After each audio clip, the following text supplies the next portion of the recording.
បាទសួស្តីបងប្អូនសិស្សានុសិស្សទាំងអស់និងសួស្តីមិត្តអ្នកសិក្សាគ្រប់គ្នានៅថ្ងៃនេះលោកគ្រូនឹងពំនាំយកនៅសំណេរតែងសេចក្តីបែបពន្យល់ណាតកតងទៅនឹងប្រធានដែលលើកឡើងថាទូកណាពឹងច្រវាការសិក្សាពឹងខិតខំពឹងខិតខំពឹងអ្នកខិតខំយើងអាចថាពឹងខិតខំហ្មងក៏បានពឹងខិតខំគេថាពុកទូគឺពឹងចង្វាការសិក្សាពឹងខិតខំឬក៏ពឹងការព្យាយាម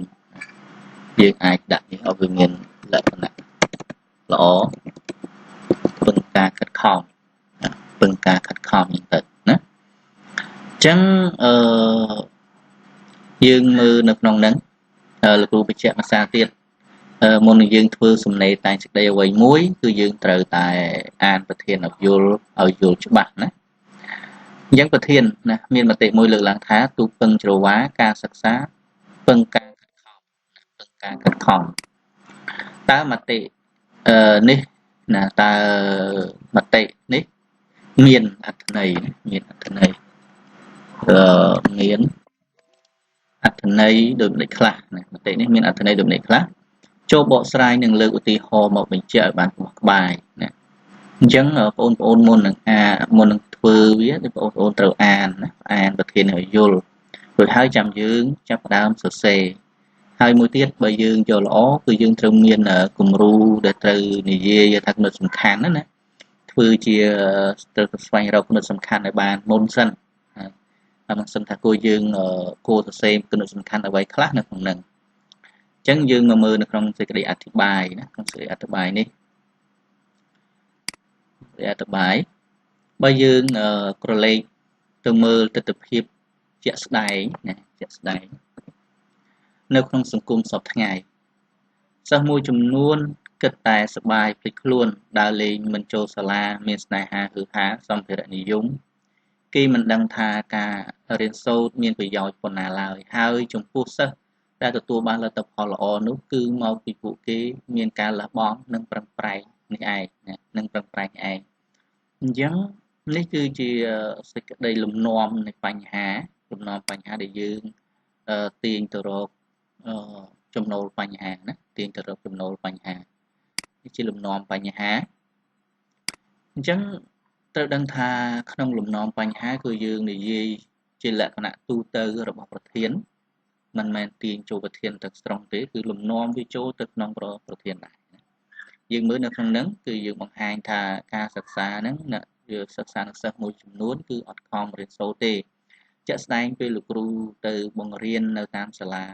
ក៏ចឹងដែរមានសិស្សមួយចំនួនគាត់ខំប្រឹងប្រែងសិក្សារៀនសូត្រស្ដាប់គ្រូពន្យល់ហើយសិស្សមួយចំនួនទៀតក៏គាត់មិនខិតខំប្រឹងប្រែងសិក្សារៀនសូត្រឪពុកម្ដាយខំចំណាយលុយណារាប់រយរាប់ពាន់ក្នុងមួយឆ្នាំហើយអ្វីដែលគាត់ចង់បានគឺការខិតខំប្រឹងប្រែងសិក្សារៀនសូត្ររបស់កូនរបស់គាត់នឹងឯងប៉ុន្តែសិស្សមួយចំនួនគាត់នៅតែធ្វើមិនដឹងអំពីអ្វីដែលជាការលះបង់របស់ឪពុកម្ដាយអញ្ចឹងលោកគ្រូមានតែចង់ប្រាប់ដល់បងប្អូនថាសូមបងប្អូនណាកុំធ្វើឲ្យឪពុកម្ដាយរបស់យើងមានការខកចិត្តអំពីទង្វើរបស់គាត់ដែលគាត់ខំប្រឹងប្រែងណារកលុយដើម្បីផ្គត់ផ្គង់ការសិក្សារបស់យើងត្រូវខំសិក្សារៀនសូត្រឲ្យបានល្អណាបន្ទាប់ពីយើងសរសេរពីចំណុចលំនាំបញ្ហាហើយយើងចូលទាញនៅថាចំណូលបញ្ហាគឺទាញបញ្ហាចូលអញ្ចឹងហេតុនេះហើយទើបមានសុភាសិតមួយណាទើបមានសុភាសិតមួយយើងអាចថាជាសុភាសិតណាណាជាសុភាសិតឬក៏ជាទើបមានមតិមួយណាឬក៏មានទស្សនៈមួយយើងអាចថាជាសុភាសិតណាមានសុភាសិតមួយលើកឡើងថាមានសុភាសិតមួយលើកឡើងថាណាហើយនេះហើយទើបមានសុភាសិតមួយបានក្រើនរំលឹកយ៉ាងដូចនេះថាទូពឹងច្រវាការសិក្សាពឹងការខិតខំពឹងការខិតខំ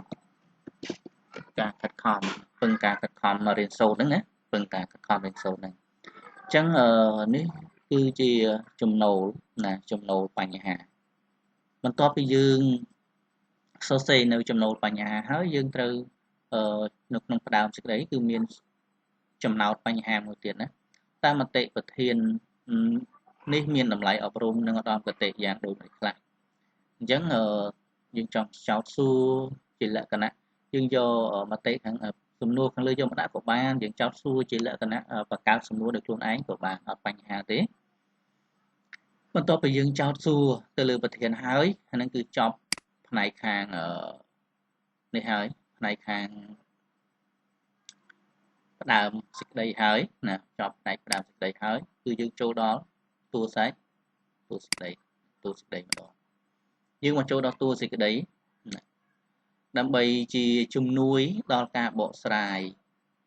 ជាដំបូងគួរយល់នៅពាក្យគន្លឹះជាមុនសិនណានៅពាក្យគន្លឹះជាមុនសិន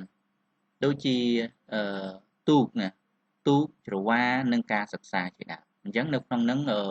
លោកគ្រូសូមបញ្ជាក់ម្ដងទៀតការដែលយើងអាចនៅក្នុងការសេឃ្លាភ្ជាប់សេចក្តីហ្នឹងយើងអាចសេច្រើនបែបច្រើនរបៀបណាយើងអាចថាដើម្បីជាជំនួយដល់ការបកស្រាយដើម្បីជាពន្លឺក្នុងការបកស្រាយប្រធានបទខាងលើឲ្យកាន់តែយល់ទៀតនោះយើងក៏បីយល់នៅពាក្យគន្លឹះដូចជាទូកច្រវាការសិក្សាអីជាដើមឬមួយទៀតយើងមិនបាច់ទៅសេអញ្ចឹងទេយើងអាចថាដើម្បីជាពន្លឺក្នុងការបកស្រាយឬក៏ដើម្បីជាជំនួយដល់ការបកស្រាយប្រធានឲ្យបានបោះក្បាយថែមទៀតយើងគួរយល់នៅអត្ថន័យនៃពាក្យគន្លឹះមួយចំនួនជាមុនសិនអញ្ចឹងពេលខ្លះយើងមិនបាច់ដាក់ពាក្យគន្លឹះដែលយើងត្រូវបញ្យល់មកនៅក្នុងនឹងក៏បានដែរនៅក្នុងគ្រាភ្ជាប់សេចក្តីហ្នឹងក៏បានដែរហើយបើយើងចង់ដាក់ក៏បានអត់បញ្ហានៅក្នុងហ្នឹងយើងអាចសេពីរបែបរួចហើយយើងបញ្យល់នៅពាក្យគន្លឹះដែលយើងបានចាត់ទុកថាវាជាគន្លឹះនៅក្នុងហ្នឹងណាពាក្យថាទូកសំដៅដល់យានមួយប្រភេទសម្រាប់ធ្វើដំណើរលើផ្លូវទឹកចំណែកឯច្រវាគឺជាឧបករណ៍សម្រាប់ចែវទូកឲ្យទៅមុខរីឯការសិក្សាមានន័យថាការរៀនសូត្រណាការស្វាធ្យាយអញ្ចឹងទៅណាអាហ្នឹងគឺជាអត្ថន័យនៃពាក្យការសិក្សាជារួមមកទូកពឹងច្រវាប្រៀបដូចជាចំណេះដឹងដែលចាំបាច់ណាស់ត្រូវការឲ្យមនុស្សគ្រប់គ្នាជាសិស្សនិស្សិតត្រូវខិតខំទើបអាចចេះបានណាអញ្ចឹងនៅក្នុងហ្នឹងជាអត្ថន័យជារួមមកដូចនេះមតិខាងបតិប្រធានខាងលើនេះមានសេចក្តីថាការសិក្សាដែលអាចសម្រេចបានសម្រេចដល់គោលដៅបានអាស្រ័យលើការខិតខំរបស់បុគ្គលម្នាក់ៗណាអញ្ចឹងយើងអាចថាវាជាអត្ថន័យជាការពន្យល់របស់ប្រធាននៅក្នុងនេះយើងអាចពន្យល់ត្រឹមនេះក៏បានដែរពន្យល់ត្រឹមនេះមកក៏បានពន្យល់ត្រឹមហ្នឹងក៏បានហើយយើងអាចបន្ថែមមកត្រឹមនេះទៀតក៏បានអត់បញ្ហាទេណាក្នុងចំណុចនេះក៏យើងអាចថាជាការឲ្យអត្ថន័យនៃប្រធានដែរណាការឲ្យអត្ថន័យនៃប្រធាននៅក្នុងហ្នឹងជាធម្មតានៅក្នុងតួសេចក្តីដំបូងឡើយគឺមានគ្រាភ្ជាប់សេចក្តីពន្យល់ពាក្យកន្លឹះនិងពន្យល់នៃប្រធានហ្នឹងចំណុចមួយហ្នឹងចំណុចមួយកថាខណ្ឌហ្នឹងមាន3ចំណុចហ្នឹងគឺពន្យល់គ្រាភ្ជាប់សេចក្តីពន្យល់ពាក្យកន្លឹះនិងពន្យល់នៃប្រធានណាពន្យល់នៃប្រធាននេះគឺជាចំណុចនៅក្នុងតួសេចក្តីមួយរួចហើយយើងចូលដល់បកស្រាយប្រធានជាការពិតណាស់នៅក្នុងសង្គមជាក់ស្ដែងគេសង្កេតឃើញថាសិស្សនិស្សិតមួយចំនួនចំណាយលុយឥតប្រយោជន៍ជាមួយមិត្តភ័ក្តិបនភឿនខ្សែគប់គ្រឿងញៀនបំផ្លាញអនាគតខ្លួនឯងទីបំផុតមានវិបដិសារីមានតែវិបដិសារីប៉ុណ្ណោះចំណែកសិស្សនិស្សិតដែលចេះព្យាយាមចេះរៀបចំការវិភាគសិក្សារៀនសូត្រដោយយកចិត្តទុកដាក់នឹងពេលវេលានិងមេរៀនដែលគ្រូបានបង្ហាត់បង្រៀនក៏នឹងធ្វើឲ្យគេកាន់តែរឹងមាំហើយក្លាយជាធនធានមនុស្សដ៏សំខាន់ដែលជាទីត្រូវការរបស់សង្គមអញ្ចឹងកាលណាជាធម្មតាទេយើងនៅក្នុងសម័យនេះទៀតសោតគឺមនុស្សយើងគេត្រូវការអ្នកដែលមានចំណេះដឹងមានជំនាញពិតប្រាកដណាកាលណាបើយើងមានចំណេះដឹងមានជំនាញយើងប្រកាសជាអាចប្រកួតប្រជែងក្នុងទីផ្សារការងារបានណាតួយ៉ាងឥឡូវដល់ពេលនេះគឺជាការបង្ហាញនៅក្នុងទស្សនវិជ្ជាជារួមទស្សនវិជ្ជាទូទៅនៃសារៈសំខាន់នៃការសិក្សាហ្នឹងដែលវាផ្ដល់ឲ្យអ្វីខ្លះរួចហើយយើងលើកជាឧទាហរណ៍តួយ៉ាងនៅក្នុងរឿងសុផាតដែលជាស្នាដៃរបស់លោករីមគីនបានសរបញ្ជាក់ឲ្យឃើញយ៉ាងច្បាស់ថាសុផាតទោះបីម្ដាយស្លាប់ចោលយ៉ាងណាក្តីក៏រូបគេនៅតែខិតខំរៀនសូត្រជានិច្ចដោយមិនបណ្ដែតបណ្ដោយខ្លួនទៅតាមព្រេងវាសនាឡើយ ចំណែកឯណារិនវិញអាងតែខ្លួនជាកូនរបស់លោកអធិបតីសេនាមិនសូវខំខ្ជិលច្រអូសជីជាគ្រប់កិច្ចការទាំងឡាយជាពិសេសនោះការសិក្សារបស់គេកាន់តែខ្សោយទៅជាលំដាប់ក៏ប៉ុន្តែក្រោយយ៉ាងម៉េចក្រោយពីសុផាតបានក្រោយពីសុផាតបានមកដល់មករស់នៅជាមួយក៏ធ្វើឲ្យគេកាន់តែយល់ហើយរៀនពូកែវិញផងដែរអាហ្នឹងគឺអាស្រ័យទៅលើការខ្សែគប់ដែរណានេះមកពីគេមានការប្រឹងប្រែងរៀនសូត្រតាមសុផាតនេះឯងអញ្ចឹងយើងត្រូវដឹងថាការខ្សែគប់នេះសំខាន់ណាស់បើយើងការខ្សែគប់ជាមួយនឹងមិត្តភ័ក្តិដែលអត់ល្អយើងនឹងទៅតាមគេហើយអញ្ចឹងសូម្បីតែនៅក្នុងពុទ្ធដីកាព្រះអង្គថាសូម្បីតែនៅក្នុងលោកនេះមានតែបុគ្គលមានតែយើងហើយនឹងបុគ្គលពីលយើងមិនគួរខ្សែគប់នៅបុគ្គលពីលនោះទេ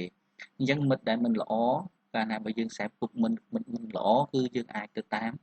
នៅអនុវត្តតាមមិត្តមិនល្អដែរអញ្ចឹងបើកាលណាយើងខ្សែគប់មិត្តអ្នកសិក្សារៀនសូត្រយើងនឹងក្លាយទៅជាអ្នកសិក្សារៀនសូត្រដែរបន្ថែមពីនេះទៅទៀតនៅក្នុងរឿងការស្រពោនរបស់លោកនូហាចក៏បានប្រាប់ទៀតថាប៊ុនធឿនពិតជាស្រឡាញ់ការសិក្សាណាស់ណាពិតជាស្រឡាញ់ការសិក្សាណាស់រូបគេមានឱកាសទៅបន្តការសិក្សារៀនសូត្រដល់វិទ្យាល័យស៊ីសុវត្ថិដែលជាសាលាដ៏ល្បីមួយក្នុងសម័យអាណានិគមនិយមបារាំងគ្រាដែលគ្រួសាររបស់គេធ្លាក់ខ្លួនក្រហើយត្រូវព្រាត់ប្រាសណានាងវិធាវីក្តីក៏រូបគេមិនបោះបង់ការរៀនសូត្រឡើយនេះមកពីគេយល់នៅតម្លៃនៃចំណេះដឹងមួយវិញទៀតណាតើតើនឹងពាក្យមួយវិញទៀតពាក្យបន្ថែមទៀតនេះគឺជាពាក្យមួយដែលហៅថាកាលណាយើងអត់ចេះប្រើពាក្យទាំងអស់ទេវាធ្វើឲ្យសំណេររបស់យើងក៏អត់ល្អដែរពាក្យទាំងអស់នេះគឺជា clear ទាំងអស់នេះគឺជា clear សម្រាប់ភ្ជាប់ពីរបស់មួយទៅរបស់មួយដើម្បីឲ្យសោភ័ណនៃការសរសេររបស់យើងមានភាពរលូនណាទាំងអស់ហ្នឹងគឺជាពាក្យសម្រាប់ភ្ជាប់ហ្នឹងឯងមួយវិញទៀតនៅក្នុងស្នាដៃអក្សរសិល្ប៍រឿងទុំទាវរបស់ភិក្ខុងួនសោមបានបង្ហាញថាទុំអាចស្មូតបានពីរោះណាដោយសារតែគេប្រឹងរៀនបើសិនជាសុកមិនមែនចេះតែនេះទេយើងស្វាត់ជាយើងខំប្រឹងប្រែងណារីឯនេនពេជ្រចេះផ្លុំបីក៏មកពីគេបានហ្វឹកហាត់យ៉ាងទៀងទាត់ផងដែរអញ្ចឹងកាលណាបើយើងហ្វឹកហាត់ជារឿយរមែងធ្វើឲ្យចំណេះរបស់យើងកាន់តែទៅជាជំនាញបន្ថែមលើនេះគឺសុទ្ធតែជា clear សម្រាប់ធ្វើឲ្យភ្ជាប់ពីរបស់មួយទៅរបស់មួយឲ្យកាន់តែមានសោភ័ណមានភាពរលូននៅក្នុងរឿងរាមកេរ្តិ៍ព្រះរាមប្រលាក់មានសិលសាស្ត្រខ្លាំងពូកែមិនមែនជាការងាយឡើយគឺពួកគេបានចំណាយពេលសិក្សាជាមួយឥសីណាឥសីពិស្វាមិត្រយ៉ាងសស្រាក់សស្រាំបំផុតទម្រាំខ្លាំងពូកែបែបនេះហើយថែមទាំងអាចយកទៅបង្ក្រាបសភាវៈអាក្រក់ទាំងឡាយឲ្យវិនាសចាត់ខ្ចាយបានដល់ជោគជ័យណាអញ្ចឹងទាំងនេះគឺជាវត្ថុដូចព្រះរាមអញ្ចឹងតែគាត់ដែលទ្រង់បានមានជំនាញមានសិលសាស្ត្រច្បាស់លាស់ក៏ដោយសារតែបានខិតខំស្វាត់ជ្រាយហ្នឹងឯងខិតខំប្រឹងប្រែងក្រៅពីនេះណានេះគឺជាពាក្យដែលជា clear សម្រាប់ភ្ជាប់ពីរបស់មួយនៅក្នុងរឿងដេជោយ៉តណារបស់លោកទីជីហួតក៏បានឆ្លុះបញ្ចាំងណានៅតថភាពរបស់ដេជោយ៉តដែលរូបគេមិនមែននៅសុកចេះក្បួនសឹកក្បួនតបនោះទេគឺមកពីគេប្រឹងប្រែងក្រេបជញ្ជក់ដោយយកចិត្តទុកដាក់ពីសំណាក់ដេជោមាសដែលជាគ្រូនេះឯងទោះបីរូបគេជាជនជាតិភាគតិចក៏ដោយណាព្រោះចំណេះដឹងវាមិនមែនប្រកាសថាតើយើងស្ថិតនៅក្នុងតកូលណាបានយើងអាចរៀនចេះទេឲ្យតែមនុស្សខិតខំប្រឹងប្រែងសិក្សារៀនសូត្រប្រកាសជាចេះណាអញ្ចឹងឲ្យតែយើងខិតខំណាបន្ថែមលើសពីនេះទៅទៀតណាគឺជា clear សម្រាប់ភ្ជាប់ពីរបស់មួយទៅរបស់មួយដែរបន្ថែមលើសពីនេះទៅទៀតនៅក្នុងច្បាប់ល្បើកថ្មីរបស់លោកតាក្រមហុយត្រង់វគ្គទី46បានលើកឡើងថាបើល្ងងឲ្យចេះរករៀនតម្រេះរិះរកតម្រាប់អន្ត្រីឆ្វេងស្ដាំកុំចាំគេប្រាប់រៀនស្ដីរៀនស្ដាប់រៀនមើលឲ្យស្ដែងអញ្ចឹងការសិក្សាដែលយើងចង់បានចំណេះដឹងពិតប្រាកដមានតែការខិតខំស្វាត់ជ្រាយការខិតខំប្រឹងប្រែងរៀនសូត្រឲ្យខ្លាំងមែនទែនទើបអាចទទួលបានចំណេះដឹងហ្នឹងក្នុងវគ្គនេះលោកចង់ឲ្យមនុស្សគ្រប់គ្នាសង្វាតណាស្វែងរកចំណេះដឹងកុំដេកខ្ជិលនោះឡើយ ហើយនៅក្នុងច្បាប់ដដែលត្រង់វគ្គទី44បានលើកឡើងថាបើចង់ស្រាវខ្លួនរៀនសូត្រឲ្យមួនឲ្យមាំឲ្យស្ទាត់កុំចេះស្ទាក់ស្ទើរល្ងីល្ងើឥតបត់បើចេះប្រកាសប្រាក់រត់តាមហៅអញ្ចឹងនៅក្នុងចំណុចនេះគឺចង់បញ្ជាក់ថាតើនៅយើងបើយើងចង់មានចំណេះឲ្យបានល្អគឺយើងត្រូវតែជាអ្នកសិក្សាដោយល្អណាមានការខិតខំត្រឹមត្រូវមានការព្យាយាមមានការប្រឹងប្រែងឲ្យបានត្រឹមត្រូវតាមកាលតាមវេលានឹងឯងណាត្រង់នេះលោកណែនាំឲ្យកុលបុត្រកុលធីតារៀនអ្វីឲ្យប្រកបប្រជាមានថារៀនអ្វីឲ្យចេះស្ទាត់ជំនាញណាសរុបមកសេចក្តីសរុបសេចក្តីមកនេះសរុបមកសេចក្តីតើនេះគឺជាការបង្ហាញអំពីសរុបមតិណាសរុបមតិនៅក្នុងតួសេចក្តីនេះសរុបសេចក្តីមកមិនថាជនជាតិឬជាតិសាសន៍ណាឡើយបើខ្ជិលរៀនសូត្រពិតជាមានតែភាពល្ងង់ខ្លៅហើយมันអាចសម្រេចការអ្វីបានឡើយចំណែកអ្នកដែលលះបង់និងតស៊ូរៀនសូត្រនោះចំណេះវិជ្ជារបស់គេនឹងកើនឡើងអាចឈានទៅដល់ចំណុចកំពូលហើយមានអនាគតភ្លឺស្វាងត្រចះត្រចង់ថែមទៀតផងយើងឃើញហើយនៅក្នុងឧទាហរណ៍ក៏បានបញ្ជាក់ពីតេជោយ៉រដែរដែលជាកូនអ្នកក្រីក្រកសិករតោកយ៉ាប៉ុន្តែដោយការខិតខំសិក្សារៀនសូត្ររបស់គាត់ធ្វើឲ្យគាត់នឹងបានទទួលជោគជ័យហើយទទួលបានងារជាតេជោមានស្នាដៃល្អទៀតផងចូលដល់ចំណុចចុងក្រោយយោងតាមការបកស្រាយខាងលើគេមើលឃើញថាសុភាសិតនេះពិតជាបង្កប់នៅឧត្តមគតិដ៏ប្រសើរថ្លៃថ្លាបំផុតដើម្បីបំផុសឲ្យកូនខ្មែរជំនាន់ក្រោយយល់នៅតម្លៃនៃការសិក្សារៀនសូត្រហេតុនេះក្នុងនាមជាអ្នកសិក្សារៀនសូត្រគួរប្រេតបញ្ជក់ចំណេះដឹងចំណេះឲ្យបានច្រើននិងកុំប៉ះពាល់គ្រឿងញៀនឲ្យសោះដើម្បីអភិវឌ្ឍខ្លួនឲ្យក្លាយជាសិស្សល្អកូនល្អនិងពលរដ្ឋល្អសម្រាប់សង្គមជាតិអញ្ចឹងទៅនេះគឺជាចំណុចអវសាននៃសំណេរការវាយតម្លៃប្រធានហើយនឹងមតិផ្ទាល់ខ្លួនរបស់អ្នកសរសេរមតិផ្ទាល់ខ្លួនរបស់យើងអ្នកសរសេរហ្នឹងណាអញ្ចឹងសំណេរនេះពិតជាមានអត្ថន័យអប់រំបានល្អមែនទែនសម្រាប់បងប្អូនសិស្សានុសិស្សអញ្ចឹងទេសូមឲ្យបងប្អូនសិស្សានុសិស្សទាំងអស់ខិតខំប្រឹងប្រែងសិក្សារៀនសូត្រឲ្យបានមែនទែនណាហើយតើតើសំណេរនេះផងដែរគឺបងប្អូនត្រូវតែរៀនមើលសំណេររបស់គេរៀនមើលពីរបៀបរបបនៃការដកស្រង់ឧទាហរណ៍មកដាក់ក្នុងសំណេរថាគេដកស្រង់ឧទាហរណ៍បែបម៉េចណាហ្នឹងគឺតើយើងឧស្សាហ៍មើលរបស់គេបានច្រើនមែនទែនទើបយើងសរសេរបានល្អអញ្ចឹងលោកគ្រូមានតែប៉ុណ្្នឹងទេណាហើយមួយវិញទៀតបើបងប្អូនចង់បានទទួលនៅមេរៀនល្អតើតើនឹងភាសាខ្មែរសំណេរវិជ្ជាពរនិងទ្រឹស្ដីអប់រំនានាទៅនឹងការលើកទឹកចិត្តសូមជួយចុចជាវ Channel របស់លោកគ្រូនិងដើម្បីទទួលបាននៅមេរៀនល្អជាបន្តទៀតអញ្ចឹងសូមអរគុណសូមជម្រាប